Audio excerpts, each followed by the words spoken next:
Hello guys, welcome to Mom and Daughter 677 channel. So இன்னைக்கு என்ன பேச போறோம்ங்கிறது கண்டிப்பா உங்களுக்கு thumbnail பார்த்தே தெரிஞ்சிருக்கும். It's the case about Ridhanya. So Ridhanya அப்படிங்கறவங்களோட கேஸ் பத்தி தான் பேச போறோம். நான் இந்த கேஸ் பேசணும்னு நான் டிசைட் பண்றதுக்கு முன்னாடி என்ன சுத்தி நிறைய பேர் டிசைட் பண்ணிட்டாங்க. என்னோட அம்மால இருந்து என்னோட அப்பால இருந்து எல்லாருமே சொன்னாங்க நீ பேச கல்பனா, கண்டிப்பா இத பத்தி நீ பேசணும் அப்படின்னு சொன்னாங்க. என் ஃபேமிலியில ஆப்வியஸ்லி எனக்கு சப்போர்ட் பண்ணுவாங்க. நீ பேச அப்படின்னு அவங்க சொல்றதுல எந்த ஒரு ஆச்சரியம் எனக்கு இல்ல. பட் நம்ம சப்ஸ்கிரைபர்ஸே நிறைய பேர் கேட்டிருந்தாங்க நீங்க பேசுங்க அப்படின்னு சொன்னப்போதான் எனக்கு தெரிஞ்சது how important it to be like நான் பேசணும் அப்படிங்கறது எவ்வளவு இம்பார்ட்டன்ட் அப்படின்ட்டு. இது நான் ஒன்னும் நீங்க அவ்வளவு பெரிய ஆள் இதை பேசுறது அப்படி கிடையாது. என்னை விட ஒரு 5 வயசு அதிகமா இருக்க ஒரு பர்சன் இறந்திருக்காங்க, கரெக்டா? சோ என்னை விட ஒரு 5 வயசு தான் அவங்களுக்கு அதிகமா இருக்கும். மோரார்லெஸ் அவங்களுக்கு என்ன வயசுன்னு தெரியல, பட் ஒரு 5-6 வயசு அதிகமா இருக்க ஒரு அக்கா வந்து இறந்திருக்காங்க அப்படின்னு நினைக்கிறப்போ, நானும் இன்னும் ஒரு 5-6 வயசுல அந்த ஸ்டேஜ்க்கு வரப்போ கண்டிப்பா அது பேசுறதுக்கான உரிமை எனக்கு இருக்குன்னு நான் நினைச்சேன். அதனால நான் பேசணும்னு நினைச்சேன். அண்ட் இந்த ரிதன்யா கேஸை பத்தி நான் ஒரு 1 வீக்கா எல்லாத்துக்குமே தெரியும். இதுல நான் எதுவுமே புதுசா சொல்ல போறது கிடையாது. பட் என்னோட ஒரு வே ஆஃப் நான் அதை எப்படி அப்ரோச் பண்றேங்கிறத தான் நான் இதுல சொல்ல போறேன். ஃபர்ஸ்ட் வந்து இந்த கேஸ் பத்தி நான் பேச போறேன் அப்படின்னு நினைக்கும் போது, இந்த 1 வீக்கா நிறைய நியூஸ் சேனல்ஸ்ல இருந்து நான் இந்த கேஸை வந்து ரொம்ப க்ளோஸ்லி நான் வாட்ச் பண்ணிட்டு வந்தேன். ஆக்சுவலி இந்த கேஸ் பத்தினா நிறைய விஷயங்கள் நான் தெரிஞ்சுக்கிட்டேன், நிறைய வீடியோஸ் பார்த்தேன். சொல்ல போனா நான் பேசுறதுல நிறைய பேர்த்தோட பாயிண்ட்ஸ் இருக்கும் கண்டிப்பா. பிகாஸ் அது எல்லாமே ஒரு இதா என்னோட அபிப்பிராயமும் சேர்த்து அவங்களோடதும் சேர்த்து நான் சொல்லணும் அப்படின்னு நினைச்சேன். நிறைய ஷாபுத்ரி அண்ணாவோடது பார்த்தேன், அஹ்மத் மீரன் அவங்களோடது பார்த்தேன். இது எல்லாமே பார்த்து தான் நானும் மதன் கௌரி அண்ணாது பார்த்தேன். எல்லாமே பார்த்து என்னோட கருத்து என்னங்கிறத நான் சொல்ல போறேன், அவ்வளவுதான்.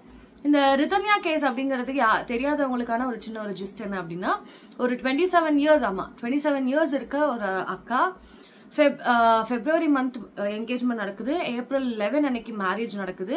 மேரேஜ் இந்த இயர் 2025 ஏப்ரல் 11 அன்னைக்கு மேரேஜ் நடக்குது. அண்ட் அன்பார்ச்சுனேட்லி 1 வீக் பிஃபோர் அவங்க ஒரு வாரத்துக்கு முன்னாடி இறந்துட்டாங்க. அவங்க இறந்ததுக்கான ரீசனா என்ன சொல்றாங்க அப்படின்னா, சமூக வலைத்தளங்களில், அதாவது ஒரு டிவி சேனல்ஸ்ல ஒரு நியூஸ் சேனல்ஸ்ல என்ன சொல்றாங்க அப்படின்னா, வரதட்சணை கொடுமை அப்படின்னு சொல்றாங்க. அண்ட் அவங்க இறக்குறதுக்கு 1 மணி நேரத்துக்கு முன்னாடி அவங்க அப்பாவுக்கு வந்துட்டு வாய்ஸ் நோட்ஸ் அனுப்பிச்சிட்டு, வாய்ஸ் நோட்ஸ்ல இந்த மாதிரி சில விஷயங்கள் அவங்களோட ஃபேமிலி ரிலேட்டடான பர்சனல் ரிலேட்டடான விஷயங்கள் எல்லாமே அனுப்பிச்சிட்டு அவங்க இறந்துட்டாங்க. ஸோ அது வந்து எவ்வளோ டிஸ்டர்பன்ஸா எனக்கு இருந்துச்சுன்றது வந்து ரொம்ப ரொம்ப என்ன ரொம்ப மென்டலி போட்டு அஃபெக்ட் பண்ண ஒரு கேஸ் இது. இதுதான் இந்த கேஸோட கதை சுருக்கம் அப்படின்னு சொல்லலாம். இதுதான் இந்த கேஸ். ஆக்சுவலி இதுல என்ன இருக்கு அப்படின்னு கேட்டீங்கன்னா, இதுல நிறைய விஷயங்கள் இருக்கு. வெளியே தெரிய வந்தது வந்துட்டு வரதட்சணை கொடுமை, வரதட்சணை தான் மெயின் அப்படின்னு, ஓகேவா? நிறைய பேர் முதல்ல இந்த கேஸ் போறதுக்கு முன்னாடி ஒரு விஷயம் சொல்லணும்னா, நிறைய பேர் அவங்க ஃபாதர் மேல பிளேம் போடுறீங்க. இவர் ஒரு அப்பாவா தான் பொண்ணு இறந்ததை வந்துட்டு பெருமைன்னு சொல்றாரு. லைக் ஒருத்தனுக்கு ஒரு தீன் அவ இறந்துட்டா அது எனக்கு பெருமை தான் அப்படின்னு அவரு சொல்றாரு. அவர் ஒரு அப்பாவா, அவங்க அப்பா அம்மா மேலதான் இது அப்படின்னு சொல்றீங்கல்ல. ஃபர்ஸ்ட் ஆஃப் ஆல் அதுல நான் கொஞ்சம் கூட ஒத்து வர மாட்டேன். பிகாஸ் நானுமே ஃபர்ஸ்ட் அப்படி நினைச்சேன், ஏன்னா இவர் எப்படி சொல்றாரு அப்படின்ட்டு. நமக்கு அவர் எந்த சுச்சுவேஷன்ல இருக்காரு அவருக்கே தெரியல. அவர் என்ன பேசுறாரு, அவ்வளோ ஆசைப்பட்டு தான் பெத்த அந்த பிள்ளைக்கு அவ்வளோ ஆசைப்பட்டு ஒரு கல்யாணம் பண்ணி கொடுத்து ஒரு இப்படி நடந்துருச்சுன்னு நினைக்கும் போது அந்த ஒரு எப்படி சொல்ற அந்த ஒரு மைண்ட் டிஸ்ட்ராக்ஷன்ல அவர் என்ன பேசுறாருன்னு தெரியாம தான் அன்னைக்கு அந்த இன்டர்வியூ கொடுத்திருந்தாரு. அதுக்கப்புறம் கலாட்டால அவர் இன்டர்வியூ கொடுத்திருந்ததுல அவர் கிளாரிஃபை பண்ணிட்டாரு. அண்ட் இதுல பேரண்ட்ஸோட தப்பு வந்துட்டு இருக்கு, கொஞ்சம் இருக்கு. ஏன்னா இந்த பொறுத்து போ அட்ஜஸ்ட் பண்ணிக்கோ, இந்த மாதிரி வார்த்தைகள், இந்த மாதிரி டேர்ம்ஸ் இருக்குல்ல, இந்த டேர்ம்ஸ் வந்துட்டு ரொம்ப ரொம்ப ரொம்ப ஒரு சின்ன டேர்ம் நினைக்கிறீங்க, பட் அது கரையாது. It holds so much of pain. அது முடியாம தான் எப்பவுமே ஒரு லேடியா இருக்கட்டும், எந்த ஒரு பர்சனா இருக்கட்டும் வச்சுக்கோங்களேன், நான் ஃபெமினிஸ்டோ அப்படி கிடையாது. நான் ஒரு normal human who supports humanity, அவ்வளவுதான். நான் ஒரு ஹியூமன். நான் என்ன பண்றேன், என்னால முடிகிற வரைக்கும் நான் டம்ப் பண்றேன், என்னால முடிகிற வரைக்கும் நான் பொறுத்து போறேன். முடியாத சமயத்துலதான் வந்து நான் ஒருத்தவங்கள சொல்றப்போ அவங்களும் என்ன பொறுத்து போ அட்ஜஸ்ட் பண்ணிக்கோ அப்படின்னும் போது என்னால முடியாம தான் நான் வந்து சொல்றேன். அதை அவங்க அக்செப்ட் பண்ணல. அந்த விதத்துல வேணா அவங்க அப்பா அம்மாவை நான் குறை சொல்லலாம், அவங்க அப்பா அம்மாவை தப்பு சொல்லலாமே தவிர, மத்தபடி தாம் பெத்த பிள்ளைக்கு இவ்வளோ சவரன் 300 சவரன் நகை போட்டு 70 லட்சம் மதிப்புள்ள ஓல்வோ கார் வாங்கி, ஓல்வோவோ வால்வோ தெரியல எனக்கு, அந்த கார் வாங்கி கொடுத்து இவ்வளோலாம் கல்யாணம் பண்ணி கொடுத்து 15 நாள்ல அந்த பிள்ளை வீட்டுக்கு வந்து இந்த மாதிரி சொல்லுது, அம்மா இப்படி பிரச்சனை போகுது, அப்பா இப்படி பிரச்சனை போகுது அப்படின்ட்டு.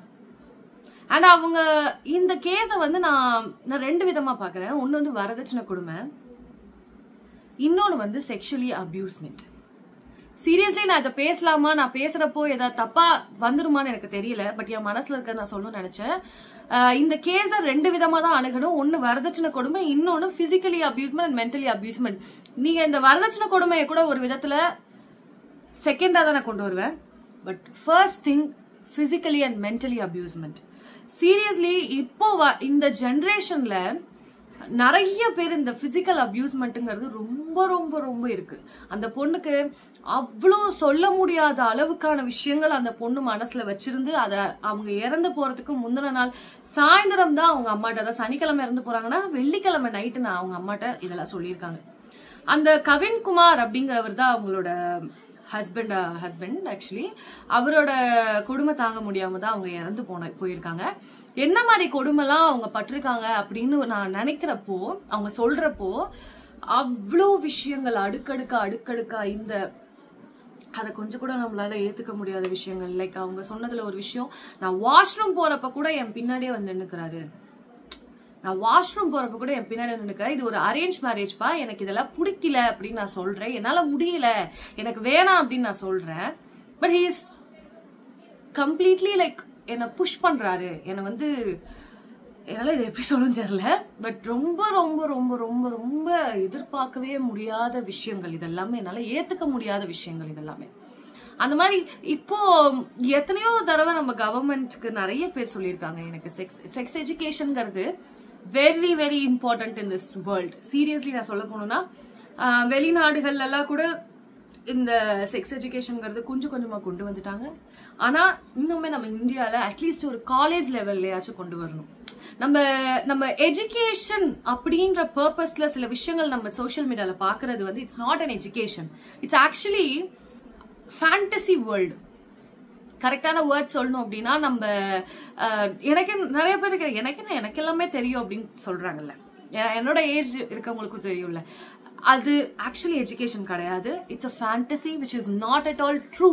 அது ஃபேண்டசி, அது ட்ரூ கிடையவே கிடையாது. பிகாஸ் அதுல வர விஷயங்கள்ல இருந்து எல்லாமே வந்து இட்ஸ் கற்பனை. அதை உண்மை நினைச்சிட்டு சில பேர் என்ன பண்ணா அதை உண்மையா நம்ம எக்ஸ்பெரிமெண்ட் பண்ணணும் அப்படின்னு நினைக்கிறீங்கல்ல, ஸோ அது இட்ஸ் கம்ப்ளீட்லி அன்ஃபேர். ஸோ தயவு செஞ்சு அப்படி நினைக்காதீங்க.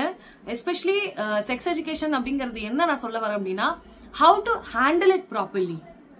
புரியுதா? ஒரு மென்னா இருக்கட்டும், ஒரு விமனா இருக்கட்டும், ஹவு டு ஹேண்டில் தெம் அப்படிங்கறது கத்துக்கணும். ஹவு டு எப்படி அவங்க கிட்ட அப்ரோச் பண்ணணும், அது எல்லாமே கத்துக்கணும். அதுதான் எஜுகேஷன். அட்லீஸ்ட் அது ஒரு காலேஜ் லெவல். எங்க வீட்லயே நான் சொல்றப்ப கூட எங்க அம்மா சொன்னாங்க, எங்க அம்மா அந்த கேஸ் பத்தி நானும் என் அம்மாவும் பேசிட்டு இருக்கிறப்போ ஷீ டோல்ட் மீ தட் எல்லாமே என்னால சொல்லி தர முடியாதுல்ல, எல்லாமே என்னால வந்து சில விஷயங்கள் சொல்ல முடியாதுல்ல கண்ணு அப்படின்னு சொன்னாங்க எங்க அம்மா. அப்போ ஐ தாட் அபவுட், நான் அப்பதான் எங்க அம்மாட்ட சொன்னேன், அம்மா இட்ஸ் நாட் லைக் தட். எதெல்லாம் சொல்லி கொடுக்க கூடாதுன்னு நீங்க நினைக்கிறீங்களோ அதெல்லாம் தான் first that child have to be learn. புரியுதா? இப்போதான் இந்த கொஞ்சம் கொஞ்சமா இந்த குட் டச் பேட் டச் இதெல்லாம் சொல்லி தராங்க. அப்போலாம் அதை கூட வந்து டோட்டலா மறைக்கிறாங்க. அந்த மாதிரி மறைக்கிறதுனாலதான் இப்படியாப்பட்ட சில மிருகங்களும் இந்த உலகத்துல வந்து வாழ்றாங்கன்னு நினைக்கும் போது ரொம்ப கஷ்டமா இருக்கு. அண்ட் இந்த ரிதன்யா கேஸ் வந்துட்டு கேர்ள்ஸ்க்கு தயவு செஞ்சு அந்த மாதிரியான விஷயங்கள் பண்ணாதீங்க. Because suicide is not a solution for any thing. இது நிறைய படங்கள்லயும் சொல்லிட்டாங்க, நிறைய பேரும் வாயில சொல்லியிருக்காங்க. அவங்க நிறைய பேர் வந்து அந்த பொண்ணு பண்ணது மிகப்பெரிய தப்பு, அது என்ன அப்படி இப்படின்ட்டு. பட் எல்லாருமே அந்த சுச்சுவேஷன்ல இருந்து பார்த்தாதான் அவங்களுக்கான வழி தெரியும். சீரியஸாவே நான் சொல்றேன், அந்தந்த சுச்சுவேஷன்ல நீங்க இருந்து அதை ஃபீல் பண்ணி பார்த்துருந்தீங்கன்னா தான் கண்டிப்பா உங்களுக்கு அதை பத்தின அது எப்படி ஃபீல் ஆகுங்கிறது கண்டிப்பா தெரியும். பிகாஸ் நான் வந்து எப்படி சொல்றது, அது நான் ரிலேட் பண்ண முடிஞ்சிச்சு என்னால. எனக்கு பர்சனலி நான் ரொம்ப ஒரு கேஸ் போயிட்டேன், ஒரு விஷயம் நான் நிறைய இந்த சரவணன் டி கோச், பிரதீப் குமார் இவங்க எல்லாமே பார்ப்பேன், சீரியஸா நோட் பண்ணிட்டே இருப்பேன், ஃபாலோ பண்ணிட்டே இருப்பேன். அவங்க ஏதாவது கேஸ் சொன்னாங்கன்னா, ரீசெண்டா கூட இந்த திருப்பூர்ல ஒரு ஜுவல்லரிக்காக வந்துட்டு தாத்தா பாட்டிங்களை தனியா இருக்கவங்களை கொல்றது, இந்த மாதிரியான கேஸ் பாக்குறப்போ நான் உள்ளே போயிடுவேன். அதுல நிறைய விஷயங்கள் நான் அங்க இருந்த எப்படி, ஆனா அந்த சந்திரமுகி ஜோதிகா மாதிரி தான், அவங்கள மாதிரி தான். அதுல நானே என்ன ஒரு கற்பனை பண்ணிக்குவேன். ரொம்ப ரொம்ப கஷ்டமா இருந்துச்சு. அதை நினைச்சு பார்க்க முடியாத அளவுக்கு ஒரு அரேஞ்ச் மேரேஜ் பண்ணிட்டு போன பொண்ணு, பல கனவுகளோட போன பொண்ணு 30 நாட்கள் தான், 3 மாசம் தான், 3 மாசம் கூட, ஆமா 3 மாசமா எக்ஸாக்ட்லி தெரியல, 3 மாசத்துல வந்து இப்படி இறந்துட்டாங்க அப்படின்னு நினைக்கும் போது, அந்த வாய்ஸ் நோட்ஸ் கேட்டிருந்தீங்கன்னா உங்களுக்கு தெரிஞ்சிருக்கும் அந்த பொண்ணு எவ்வளோ ஃபீலிங்ஸா இருந்துச்சு. ஆனா நான் உண்மையா சொல்றேன், கண்டிப்பா சூசைடு வந்து தப்பு, சூசைடுங்கிற தப்பு. பிகாஸ் அதை நீங்க பண்றதுக்கு லைஃப்ல என்ன ப்ராப்ளமோ அதை ஃபேஸ் பண்ணிட்டு போயிடலாம். எனக்கு தெரிஞ்சு அதுதான் உண்மை. ஸோ அதனால நீங்க suicide is not a solution for any thing. Please guys, because வரதட்சணை கொடுமை, இந்த கொடுமை, அந்த கொடுமை, எந்த கொடுமையா இருந்தாலும் நம்மளால பண்ணிடலாம். பட் இப்போ அந்த பொண்ணு போயிடுச்சு, அந்த பொண்ணு அது முடிஞ்சு போயிடுச்சு, உயிர் போயிடுச்சு, அந்த பொண்ணு போயிடுச்சு. ஆனா அந்த பொண்ணு ஏற்படுத்தின தாக்கத்தை அவங்க அப்பா அம்மாவால கடைசி வரைக்கும் ஞாபகம் வச்சிருப்பாங்கல்ல, கடைசி வரைக்கும் மறக்க முடியுமா? மறக்க முடியாதுல்ல. எல்லாத்தையுமே யோசிச்சு பார்த்து அந்த பொண்ணு முடிவு எடுத்திருக்கலாம், அது வேணா நான் சொல்லுவேன். பட் சீரியஸ்லி என்னோட மனசுல இருந்த அந்த இது வந்து என்னன்னா, அந்த கவின்குமார் அவங்களோட மாமனார் மாமியார், இவர் அதாவது ரிதன்யாவோட மாமனார் மாமியார், அவங்க 3 பேர்த்து மேலேயுமே கண்டிப்பா நடவடிக்கை எடுக்கணும். கண்டிப்பா நடவடிக்கை. அட்லீஸ்ட் இந்த மாதிரி பல ரிதன்யாக்கள் இன்னும் இந்த உலகத்துல வாழ்ந்துட்டு இருக்காங்க. என்ன அதாவது இவங்க சூசைடுங்கிறத ஒண்ணு கண்டக்ட் பண்ணிட்டாங்க, முடிச்சுட்டாங்க, அவங்க வாழ்க்கையை முடிச்சுக்கிட்டாங்க. பட் நிறைய பேர் அவங்க வாழ்க்கையை முடிக்க முடியாம ரொம்ப இதா தவிச்சு, எப்படி சொல்றது, அந்த கஷ்டத்துல வாழ்ந்துட்டு இருக்காங்க. நீங்க எல்லாருமே நான் எல்லாத்துக்குமே ஒரு நல்ல ஜஸ்டிஸ் கிடைக்கணும். அதுக்காக நம்ம இந்த ரிதன்யாக்கு ஜஸ்டிஸ் கிடைக்கணும்னு நான் ரொம்ப ரொம்ப கேட்டுக்கிறேன். அண்ட் இந்த கேஸ்ல இருந்து ஒரு சில டேக் அவேஸ் நம்ம எடுத்துக்கலாம். வரதட்சணை அப்படிங்கறது நேத்து கூட இந்த யூடியூபர் டெக் சூப்பர் ஸ்டார், ஆமா சுதர்ஷன் அவர் இருக்காருல்ல, அவர் மேல எனக்கு மிகப்பெரிய ஒரு மரியாதை இருந்துச்சு. ஏன்னா நான் அவரோட நிறைய டெக் வீடியோஸ் நான் டெய்லியும் பார்த்துட்டு, நான் ரொம்ப கண்டினியூஸாக டெக் வீடியோஸ் பார்க்குற ஒரு ஆள். ஸோ டெக் வீடியோஸ் பார்த்துட்டு இருந்த டைமில் எனக்கு அவரை பிடிக்கும் ரொம்ப. பட் இப்போ அந்த கேஸ் டவுரி கேஸ் பார்த்ததுலேருந்து, ஸோ இதுதான் நான் சொல்ல வந்தேன். இந்த கேஸ்க்கு பல ரிதன்யாக்கள் இன்னுமே வாழ்ந்துட்டு இருக்காங்க. அவங்க எல்லாத்துக்குமே நியாயம் கிடைக்கணும்னா இந்த ஒரு ரிதன்யாக்கு கண்டிப்பாக நியாயம் கிடைக்கணும். தயவு செஞ்சு இந்த மாதிரி டவுரி கேட்குறாங்கன்னா முதல்ல நீங்கள் என்கரேஜ் பண்ணாதீங்க. நான் பார்த்த வீடியோக்கள்ல சொல்லியிருந்தாங்க, திருப்பூர் சைட்லலாம் டவுரி கேட்கறது ரொம்ப நார்மல். அந்த சைட்ல வந்து டவுரிங்கிறது நிறைய பேர் டவுரிக்காக ப்ராப்ளம் வரும், நிறைய விஷயங்கள் நார்மல் தான் எப்பவுமே அங்க அப்படின்ற மாதிரி சொல்லியிருந்தாங்க. பட் என்னை பொறுத்த வரைக்கும் என்னோட கருத்து என்னங்கிறது மட்டும் நான் சொல்றேன். இது யாரை பத்தின ஒரு இன்ஃப்ளூயன்ஸ் கிடையாது.